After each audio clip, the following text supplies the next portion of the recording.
Hotep, Shalom, Assalamu alaikum. Donc, je reviens en 2021, parce que là, il est plus de 3 heures. Quelle heure toi? 3h30 du matin, on est Shabbat aujourd'hui.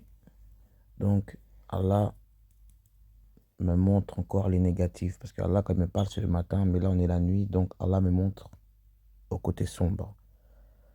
Je vous le dis tout de suite, le Dajjal, il n'est pas borgne. C'est une parabole, c'est un code, d'accord? Le Dajjal est boiteux. Donc là, nous allons revenir encore au démon de Beyoncé. Voilà. Parce que vous voyez un homme qui va venir avec un œil pété, croqué, piqué par un corbeau, ça n'a rien à voir. C'est un faux semblant, ça. C'est une femme, Dajjal. C'est elle. Donc je suis tranquille et on me montre encore elle. Comme elle est être en marche. La marche a déjà commencé. C'est ça qu'Allah m'a remis en 2021. Là, j'ai fait un retour en arrière. Vous vous rendez compte? Maintenant, je vous montre ce qu'Allah va montrer. Salam. Donc, il faut savoir que Allah est le verbe infini. D'accord? Allah n'est pas un être. C'est pour ça que dans le mot verbe que vous voyez, il y a BE. En anglais, ça veut dire être. E-T-R-E. C'est ça que Issa dit qu'il est le ver. Il est plus un homme, il est un ver. V-E-R. D'accord? Un ver de terre. Parce qu'il est lié à Allah. D'accord? Comme tous les messagers. Dans la langue des oiseaux, le verbe veut vous montrer, comme on dit, l'homme a été fait à l'image de l'Éternel, d'accord? Là, on vous dit d'être vert, de la couleur verte, d'accord? Donc, on va parler de Al-Kidir, qui est un exemple du vert, de verdoyant. Donc, en persan, je ne vais pas dire turc, Izir, mot qui signifie le vert ou le verdoyant, également orthographié Al-Kadir, Kidir, Kidar, Kisar ou Kudar, Kesr en persan ou encore Khwaja Kizir en Inde est le surnom d'un personnage énigmatique du Coran. D'accord? Il y en a plein qui ne connaissent pas l'histoire de Al-Qadir. C'était avec Moïse. D'accord? Donc je vous invite à aller vous renseigner et à lire les histoires de Al-Qadir. Mais il faut savoir qu'Al-Qadir, dans les anciens temps avant le Coran, était une femme. Et vous allez bien voir. Donc vous pouvez voir à droite, c'est Ishtar, dit Inanna au temps de la Mésopotamie, et à gauche, Al-Qadir. En fait, c'est les mêmes êtres. Je ne sais pas si vous connaissez Mystique dans X-Men, qui peut prendre plusieurs apparences. Donc à l'époque, elle montait un lion. Et là, elle est venue sur un homme pour monter le saumon. C'est pour ça que nous, les premiers musulmans, on ne mange pas le saumon. On ne mange pas du tout ça, parce que c'est comme si on mangeait du lion. Comprenez? Parce que le saumon, ça veut dire monceau, Salomon. D'accord? Donc, je ne sais pas si vous comprenez le jeu de mots. Donc, on ne peut pas manger ça. C'est un poisson qui est sacré, en fait. Donc, vous allez me dire, mais attendez, ça n'a rien à voir. Il est dans un saumon, et il est sur un saumon, et elle est sur un lion. On va regarder. Donc là, on est parti dans le calendrier amérindien. J'avais fait déjà cette vidéo il y a 2-3 ans. D'accord? Sur les signes. Donc la loutre, c'est du 20 janvier au 19 février, le loup du 20 février au 19 mars, le faucon du 20 mars au 19 avril, le castor du 20 avril au 20 mai, le cerf du 20 mai au 20 juin, le pic vert 20 juin au 21 juillet, le saumon 22 juillet 21 août, l'ours 22 août 21 septembre, je suis l'ours, d'accord, c'est la Vierge, le corbeau 22 septembre 22 octobre, le serpent 23 octobre 22 novembre, la chouette 23 novembre 21 décembre et l'oie 22 décembre 19 janvier. Donc on peut voir que le saumon sera lié avec la date du 22 juillet 21 août et le 21 août. Merci, c'est validé. Donc avec un jour de différence, le signe du lion est lié aux personnes nées entre le 23 juillet et le 22 août. Donc le saumon va avec le lion. C'est la même chose, mais dans différents peuples. D'accord? Donc on peut voir que à droite, Ishtar, au-dessus de sa tête, elle a un octogramme, ce qui est une étoile à 8 branches. Nous allons lire la définition et ensuite on va passer à Al-Qadir. L'octogramme ou l'étoile à 8 branches se retrouve dans de nombreuses cultures, de la Mésopotamie aux Amérindiens en passant par l'Égypte antique, l'hindouisme ou même dans le christianisme. Elle représente souvent un astre, excusez-moi, que ce soit soleil ou une étoile, symbolise parfois une divinité Ishtar ou Ishkani. Je vois même pas. J'ai choisi une forme amérindienne pour son symbolisme. L'étoile de 8 branches encerclées représente l'espoir. En effet, cette forme de l'étoile à 8 branches symbolise l'espoir et la guidance. Vous voyez, le cercle extérieur exprime la protection. Le cercle n'a pas de fin et ne peut pas être brisé. Le cercle intérieur, lui, représente notre air. L'étoile intérieure pointe vers les 4 points cardinaux est, ouest, sud et nord. L'étoile extérieure, elle pointe vers le solstice d'hiver et d'été et l'équinoxe de printemps et d'automne. Chacun d'entre eux a une importance particulière dans l'année et son symbole d'espoir pour le futur. Donc ça reste le hak, la guidance. Donc on va parler, excusez-moi parce que je vois rien, c'est petit, je sais pas si vous voyez, mais voilà, là on va parler à Al-Qadir maintenant qui représente bien sûr la même chose derrière le soleil. Comme je vous ai fait la vidéo d'avant, le soleil est derrière Issa. D'accord? Donc on peut voir que Al-Qadir, lui, a le soleil derrière lui. Il n'a pas d'arme et il détient un bâton et un poisson à la main gauche. D'accord? Parce que vous êtes des sots. C'est-à-dire que le sot, vous êtes bêtes. Des sots d'hommes. Voilà, des hommes sots. Donc c'est pour ça qu'il montre le saumon. Un bâton à la main droite. Et Ishtar a un arc et une flèche. Parce que le retour d'Ishtar se fera comme ça. Issa. Vous voyez que dans Ishtar, il y a Issa. Donc Ishtar, c'est un code pour Issa. D'accord? Ça veut dire, pour Issa, 82, Sourate 82, verset 9, c'est la rupture. Et ça veut dire aussi, Sourate 82, verset 18. Donc, ça part de la rétribution, que vous traitez de mensonge comme d'habitude. Nous allons les lire maintenant. Donc, c'est la sourate de la rupture, la 9, Ishtar.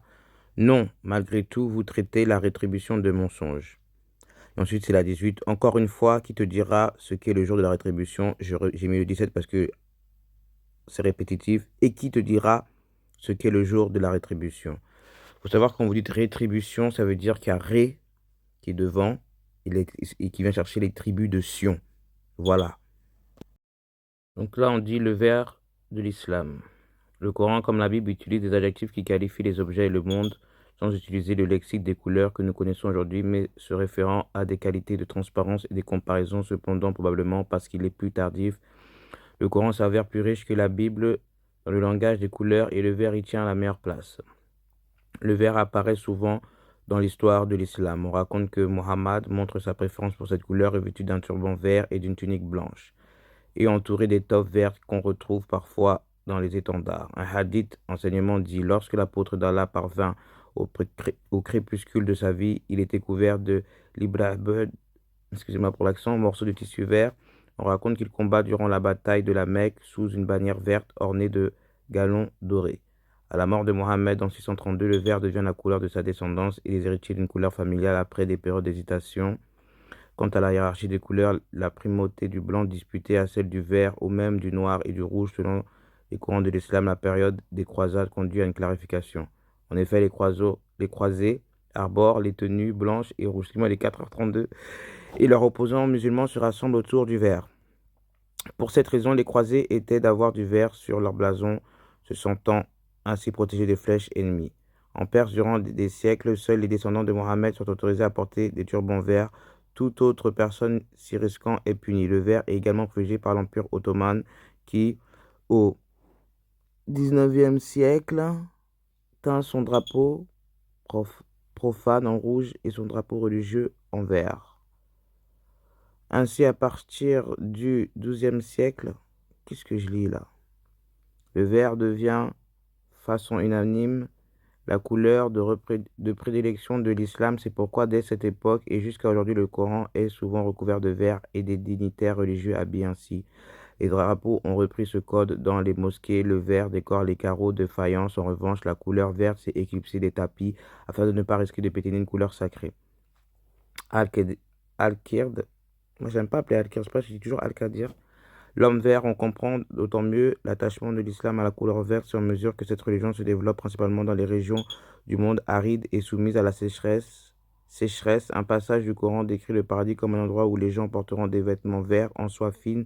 Le vert y est toujours une couleur positive associée à la végétation, au renouveau, au printemps, au ciel, au bonheur, à l'espérance et au paradis, à la bénédiction, à la sainteté. Très étrangement, cette couleur ne véhicule pas la connotation négative et ne souffre pas de l'ambivalence que la plupart des cultures lui attribuent. Mohamed souligne la relation privilégiée avec le vert lorsqu'il évoque la figure populaire d'Al-Qadir, excusez-moi, dit le vert ou l'homme vert. C'est à la fin Hulk. Cette figure ambiguë et énigmatique de l'islam n'apparaît pas directement dans le Coran, mais les exégètes musulmans disent qu'il fait allusion à lui dans la sourate de la caverne, au Coran 18, ayat 65, sous l'expression Habdan min Hibadina, l'un de nos serviteurs. Al-Qadir symbolise l'immortalité. Il porte ce nom parce qu'on raconte qu'un jour il s'assit sur une terre sèche, blanche et stérile, peut-être un désert qui reverdit miraculeusement de façon luxuriante sous l'effet de sa prière fervente. On assiste là encore à une sorte de transformation alchimique de l'aridité à la profusion par le feu de la foi et de la prière. C'est la bina. On dit ça, la bina c'est en hébreu. Al-Qadir, je sais pas, Al-Qidir, j'aime pas, est considéré comme un saint par certains, comme un prophète par d'autres, ou encore comme un descendant de Noé. Non, de la 5e génération, Moïse aurait fait sa rencontre au cours d'un voyage pendant lequel ce dernier est témoin d'actes ou de comportements qui semblent, dans un premier temps, incompréhensibles, jusqu'à ce que celui-ci en donne les raisons. Al-Qadir est également un personnage important de l'alévisme en Inde. Il porte le nom de Khwaja Khizr. Al-Qadir pourrait avoir inspiré le personnage de Chevalier Vert dans les légendes du roi Arthur. Il est même décrit dans l'un des contes comme vénérant Mohammed. Ce sera le sujet d'une autre émission lorsque nous aborderons le Moyen-Âge occidental. Voilà, donc je vais vous expliquer la vraie raison du vert. Pourquoi l'islam doit porter le vert. À tout de suite. Donc il faut savoir qu'Allah utilise toujours le chiffre 3 pour ses créations. Corps, esprit et âme. D'accord? Donc là, c'est l'esprit. D'accord, qui est le bleu. Il y a 3 couleurs primaires. Le bleu, c'est 70% à 80% d'eau dans votre corps. C'est-à-dire que l'eau interagit avec vos actions et vos pensées. Quand vous êtes énervé, le bleu devient bouillant. Quand vous êtes calme, vous restez calme. Avec l'eau, elle ne bouge pas, elle devient plate. D'accord? Donc, c'est l'eau représente l'esprit de votre corps. D'accord? C'est la première couleur. Ensuite vient le rouge, qui est la couleur de l'âme. Donc, c'est votre ADN, c'est votre carte d'identité corporelle. On peut tout faire avec votre sang, du mal. On peut tout faire une fois qu'on a votre sang. D'accord? Et c'est avec ça qu'on contrôle votre corps. Ensuite, là vient le corps physique. Le temple, c'est le soleil. C'est la couleur jaune. La dernière couleur. Qui représente aussi le soleil. Parce que vous devez être lumineux et être bon avec les bons et les méchants. D'accord? Vous devez briller et donner l'amour tel le soleil. C'est pour ça qu'à la Kaaba, je répète, vous tournez tel un soleil autour de la pierre. On continue. Donc, mélangez vos 3 couleurs primaires, le rouge, le bleu et le jaune. Si vous souhaitez à quantité égale, vous obtiendrez un marron moyen. Classique et profond, vous pouvez ensuite en ajuster les nuances en ajoutant 1 ou 2 couleurs en plus grande quantité, le bleu qui donnera une teinte plus foncée. Donc, c'est pour ça que tout le monde le sait, la première création d'Allah, ce sont les marrons. Même si les gens les appellent les noirs, ce sont les marrons. Et plus ils ont du bleu, plus ils sont foncés. Plus ils ont du jaune, plus ils sont clairs, ce qui a créé les autres peuples. Et en ajoutant du lait d'Hathor, créa les blancs, etc. Donc, pour créer la couleur verte, on a dû utiliser le jaune et le bleu, le temple et l'esprit et le vert. Parce que le vert représente, on va dire comme si, c'est pour vous analyser. C'est-à-dire que quand vous allez pêcher, on va bien le voir dans le vert, parce que le vert, c'est transparent. Donc, vous avez bien vu qu'il n'y a pas la couleur rouge. Comme je l'ai dit, la couleur rouge représente l'âme, et que toutes les âmes de la terre ont été corrompues, idolâtres, profanateurs, sodomites. Donc, Allah a fait en sorte que pour retrouver votre âme, le rouge, vous devez suivre l'islam, avoir une âme lisse. Et vous redeviendrez des hommes de la première création. Voilà, c'est tout.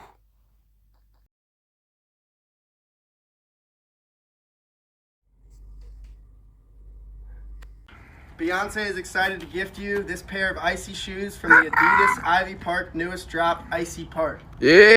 Donc là, des gens sont venus offrir une paire de chaussures de la part de Beyoncé qui était excitée de lui ramener cette paire de baskets dans de la glace. Ça, c'est du shirk et que je vais vous expliquer. Donc Allah m'a montré cela. puisque moi je connaissais pas ni ce rappeur, donc elle est partie lui offrir ça. On va continuer à regarder la vidéo et vous allez comprendre. Yeah. Enjoy your drip. Yeah, y'all ain't got this shit, man. Yeah, man. White people bringing me shit from Beyonce. Yeah. Ice on Good? ice. Wow. Could I- Two. Thank you, Beyonce. Donc là, il dit qu'il y a des hommes blancs qui sont venus lui ramener des paires de chaussures et il n'y a pas d'hasard. Ça n'existe pas. Il est habillé en rouge, blanc et gris. D'accord? D'accord? Peuple de glace et les âmes corrompues. D'accord? Donc, vous voyez très bien, je ne vois pas le rapport de mettre une paire de chaussures dans de la glace. C'est en rapport avec la rune Issa.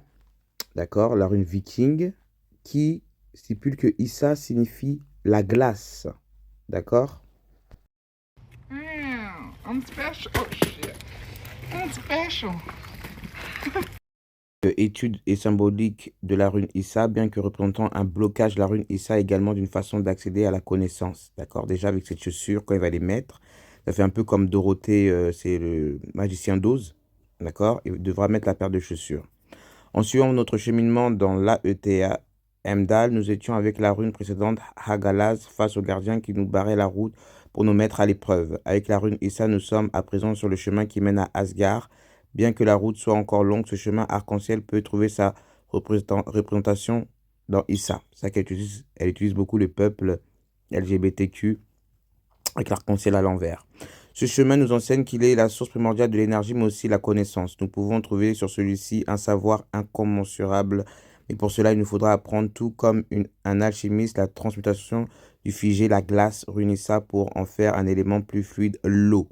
Déjà, elle passe par l'esprit. En utilisant l'eau, elle est glacée, elle devient blanche. D'accord? Pour arriver à cela, il faudra user de l'élément feu et nous trouverons cet élément dans notre capacité à créer, à nous dépasser dans nos capacités, à apprendre à se servir des choses que l'on possède en nous, cette force de caractère et de vie qui font de nous des êtres uniques.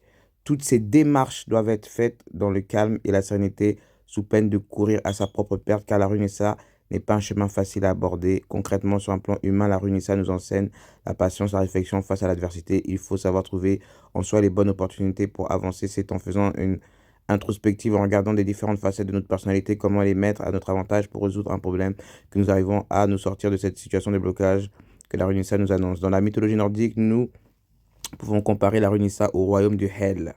D'accord? C'est le lieu dans lequel tout est figé, c'est l'équivalent de l'enfer comme nous le connaissons, mais sous sa forme glacée. D'accord? Donc les baskets, chaussures. Il est un lieu de désolation où tous ceux qui ont baissé les bras trouvent refuge et passent l'éternité repliés sur eux-mêmes. Voici l'enfer. Au côté nordique, c'est la glace. Et dans les livres, c'est le feu. D'accord?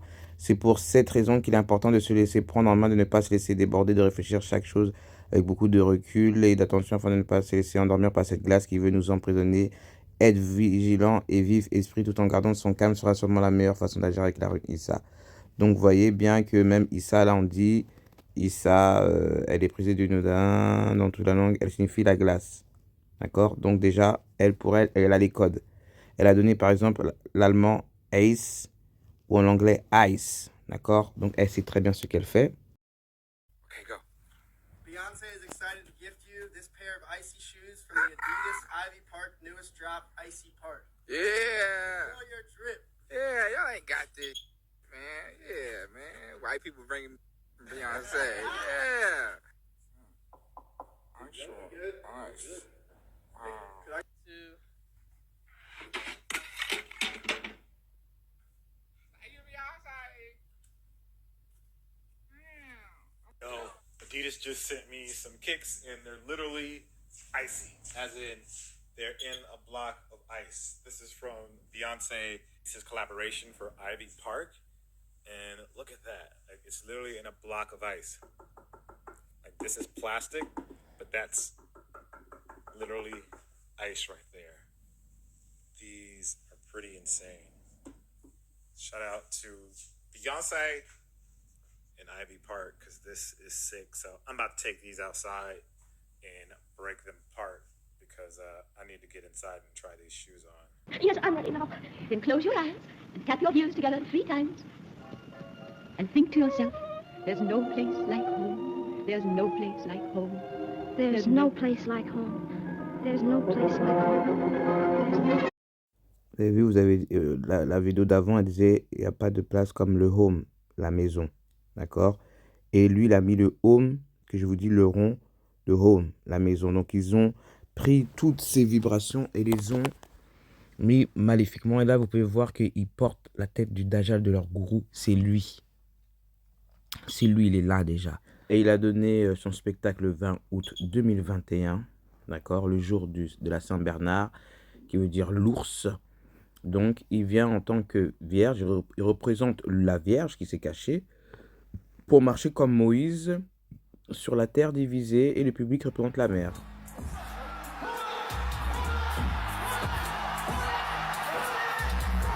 Il a tourné 7 fois son micro au-dessus de lui avant de faire la marche. Et quand je dis cette marche, c'est quand les sémites sont passés dans l'eau et lui danse comme le boiteux. Le boiteux. Vous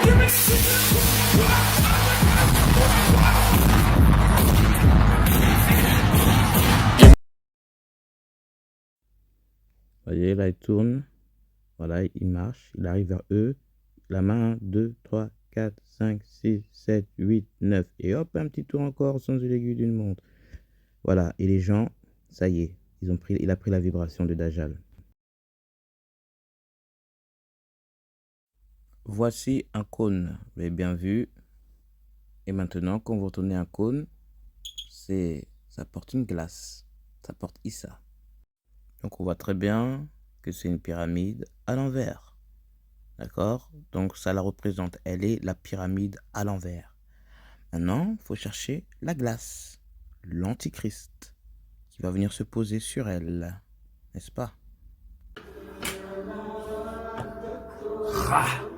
Ici, comment est la terre? C'est l'inverse du ciel. J'espère que vous voyez bien. C'est pour ça que les chrétiens disent jusqu'à ce que ma coupe déborde. D'accord? Et voici maintenant ce qu'est une coupe. C'est la forme de la terre en or. Pourquoi c'est un cône? Tout simplement parce que moi, l'Enoch, à l'infini,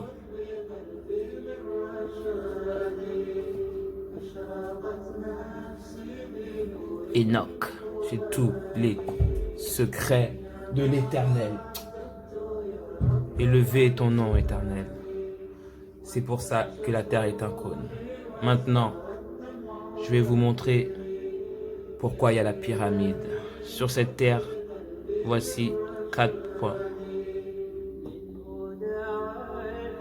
Le nord, le sud, l'est et l'ouest.